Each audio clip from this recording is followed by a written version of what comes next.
from the cultural community, Kagat, Jamaica, Prado.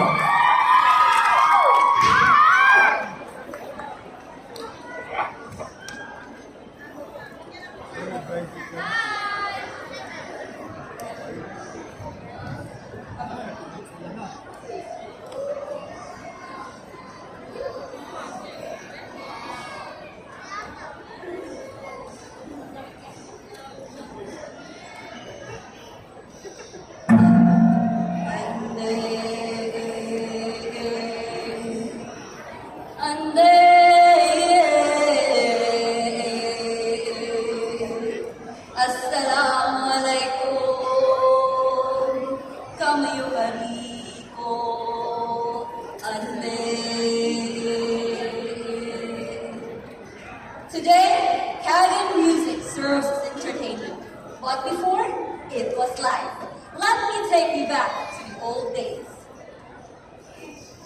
This is Suri, a Kagan mama tune that expresses what your heart cannot say.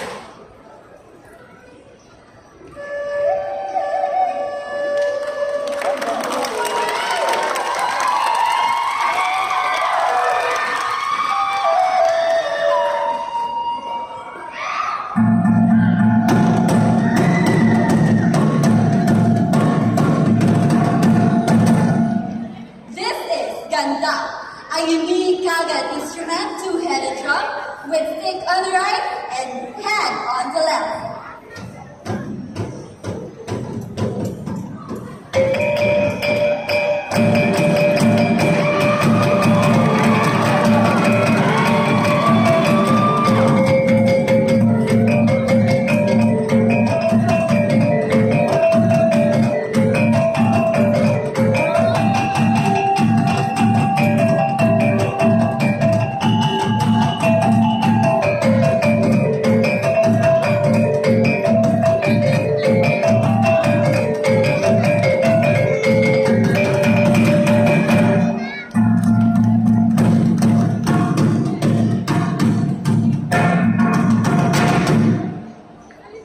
And did you know that Kagan music is in the kitchen too? For even the famous Ame cannot be perfectly shaped without music.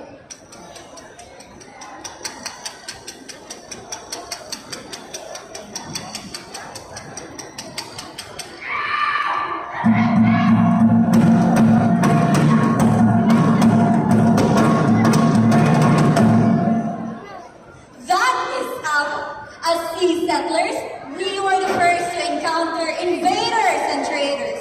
Agong is used to send a message, an invitation, a warning, a call to neighboring communities. And agong is also used in Kagan courtship, where a man plays the agong to impress the woman. That is Gimba. Gimba is played by the wingman. And this is Kulintang, and it's played by the woman to test the man or the suitor. Now let me show you my masterpiece, Silong Tayo Po.